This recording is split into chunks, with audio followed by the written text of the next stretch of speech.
Good morning students, कैसे हो आप? आपका पैटर्न चेंज हो चुका है, एग्ज़ाम का पैटर्न चेंज हो चुका है। अब ऑब्जेक्टिव क्वेश्चन आने वाले हैं, मल्टीपल चॉइस क्वेश्चन आने वाले हैं।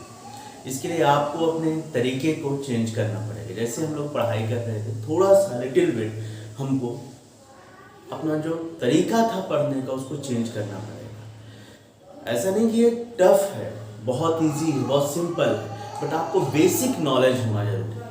अब आप सिर्फ ऊपर ऊपर पढ़ के नहीं निकल सकते हो। क्यों?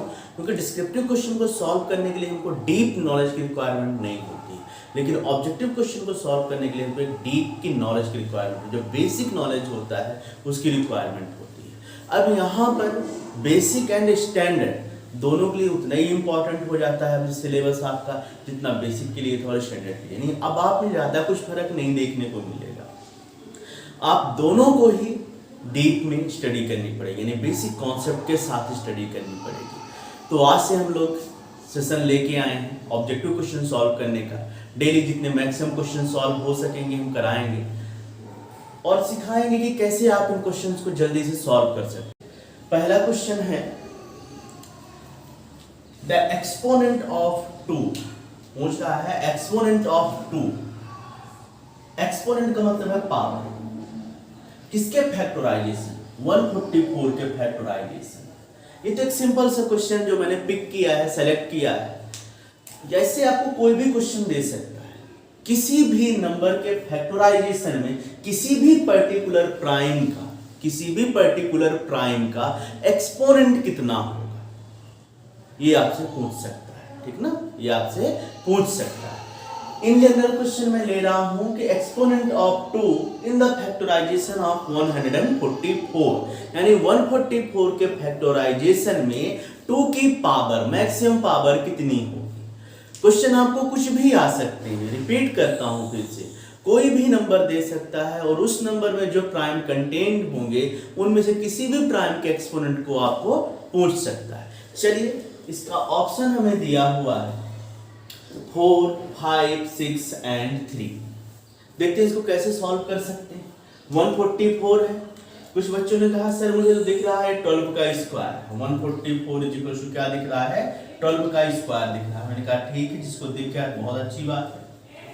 ये क्या था? 12 का स्क्वायर था। एक बच्चे ने कहा सर 12 को हम फैक्टराइज कर सकते हैं 2 इंटू 2 इंटू 3 की पावर 2 के फॉर्म, यानी ब्रैकेट में क्या हो जाएगा 2 स्क्वायर इंटू 3 की होल पावर 2। अब हम लोगों ने पढ़ा है अगर a to the power m हो, whole power m is equal to कितना हो जाता है? a to the power m into n होता है। कितना होता है? a to the power m into n, यानी पावर आपस में मल्टीप्लाइड हो जाते हैं। अगर पावर के ऊपर पावर लगी है तो पावर क्या होती है? सिंपली मल्टीप्लाइड होती है। चलिए पावर को मल्टीप्लाई कर देते हैं, तो 2 की पावर 4 इंटू 3 की पावर 2। क्वेश्चन क्या पूछा था हमसे? एक्सपोनेंट ऑफ 2 किसके फैक्टराइजेशन में? 144 के। तो हमने देखा कि यहाँ पर जो प्राइम 2 है, प्राइम 2 का एक्सपोनेंट कितना आ रहा है? 4 आ रहा है। तो कौन सा आपका करेक्ट ऑप्शन होगा? तो ए नंबर दिख रहा है, बच्चा कहेगा ए नंबर। ठीक है, कुछ बच्चे कहते हैं कि अगर सर मुझे नहीं पता है, कोई ऐसा नंबर आ गया जिसको डायरेक्टली स्क्वायर नहीं कर सकते हैं, उसके लिए हम क्या करेंगे? कोई दिक्कत नहीं बेटा, आपके पास फैक्टराइजेशन मेथड भी है। ठीक है, आपके पास फैक्टराइजेशन मेथड है। 144 2 से करोगे तो 72, 2 से करोगे तो 36, 2 से करोगे तो 18, 2 से करोगे 9। बस इसके आगे आपको नहीं जाना है, 2 यहाँ से एंड हो रहा है। आप देखो कितने हैं आपके? 4। आप ये मेथड भी फॉलो कर सकते हो, ये मेथड। अब यहाँ से 3 से डिविजिबल होगा, लेकिन ये 3 का एक्सपोनेंट नहीं पूछ रहा। किसका पूछ रहा? केवल 2 का। काउंट कर लो 2 कितने? 1 2 3 4। 2 की पावर कितनी होगी? 4। 2 की पावर कितनी होगी? 4। सेकेंड टाइप का क्वेश्चन सॉल्व करते हैं। बोल रहा है द सम ऑफ एक्सपोनेंट, ध्यान दीजिएगा वर्ड को, sum of exponent of the prime factor in the factorisation of 196। Question है, सेकेंड टाइप का क्वेश्चन है। पहले टाइप का क्वेश्चन हमने देखा किसी भी प्राइम्स के, यानी किसी भी नंबर का प्राइम फैक्टराइजेशन कराएगा, किसी एक प्राइम का एक्सपोनेंट पूछेगा।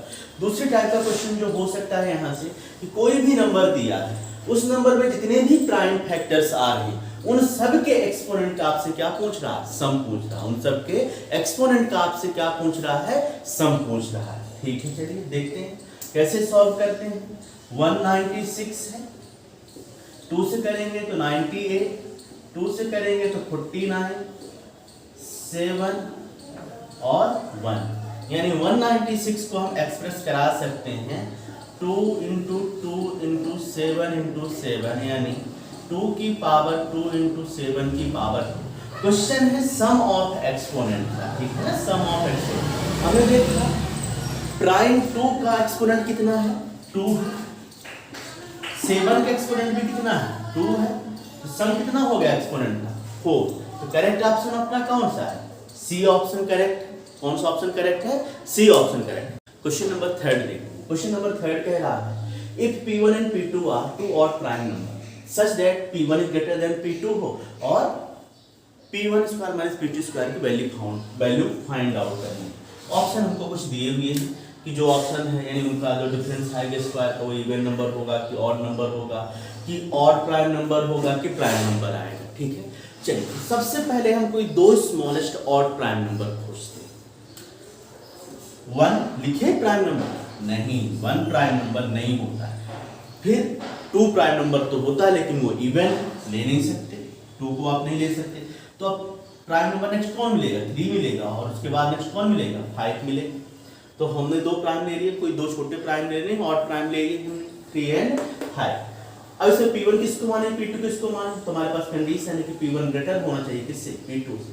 तो हमने P1 मान लिया 5 को और P2 मान लिया किसको? 3 को। P1 मान लिया 5 को, P2 मान लिया 3 को।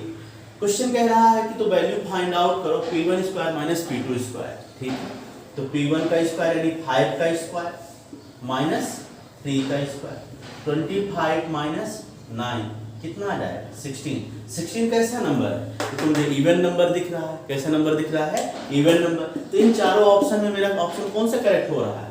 ऑप्शन नंबर फर्स्ट करेक्ट हो रहा है। क्वेश्चन नंबर 4 दे के रखा है हमको कि P Q कोई 2 को prime numbers, P and Q 2 को प्राइम नंबर। हमें पता है कि को प्राइम नंबर्स क्या होते हैं? कोई भी 2 नंबर जिनके बीच हाईएस्ट कॉमन फैक्टर कितना होता है? केवल 1 होता है। उन नंबर्स को क्या बोलते हैं? को प्राइम नंबर्स को। उन नंबर को क्या बोलते हैं हम? को प्राइम नंबर। बोल रहा है अगर इन्हीं को प्राइम नंबर्स का स्क्वायर कर दिया जाए, इन्हीं को प्राइम नंबर का अगर हम स्क्वायर कर देते हैं तो रिजल्ट क्या मिलेगा? ऑप्शन दे रहा है को प्राइम ही रहेगा, नॉट को प्राइम, इवन एंड ऑड। तो इवन एंड ऑड को मैं पहले ही कट कर रहा हूँ, ठीक है ना। इवन एंड ऑड हमारे क्वेश्चन के पार्ट नहीं है। क्वेश्चन के पार्ट कौन से? क्यों नहीं है ये? क्योंकि हमने पढ़ा है किसी इवन नंबर का स्क्वायर इवन नंबर होता है, ऑड नंबर का स्क्वायर ऑड नंबर होता है। तो यहाँ से वो चीजें तो बनने वाली नहीं है। हम एग्जांपल लेते हैं किसी भी 2 प्राइम को प्राइम नंबर का। P इज इक्वल टू मैं ले लेता हूँ 4 और Q इज इक्वल टू मैं ले लेता हूँ 9। P इज इक्वल टू मैंने 4 ले लिया और Q इज इक्वल टू 9 ले लिया। 4 और 9 में मैक्सिमम हाईएस्ट कॉमन फैक्टर जो मुझे मिलेगा वो 1 ही मिलेगा। दोनों नंबर कैसे नंबर है? को प्राइम नंबर है। ठीक है, कैसे नंबर है? को प्राइम नंबर। हम लोगों ने पहले भी डिस्कस किया है को प्राइम नंबर्स वो नंबर होते हैं जिनके बीच हाईएस्ट कॉमन फैक्टर 1 होता है, यानी वो दोनों नंबर 1 के अलावा किसी भी कॉमन नंबर से डिविजिबल नहीं हो सकते हैं। को प्राइम का मतलब प्राइम नहीं होता है और ना ही कंपोजिट होता है। को प्राइम का मतलब है कोई भी इंटीजर्स जिनके बीच हाईएस्ट कॉमन फैक्टर 1 हो, यानी वो दोनों नंबर केवल 1 से डिविजिबल हो, 1 के अलावा किसी भी नंबर से डिविजिबल ना हो, तो क्या कहलाएंगे? को प्राइम नंबर कहलाएंगे। तो हमने मान लिया P = 4 है, Q = कितना है? 9।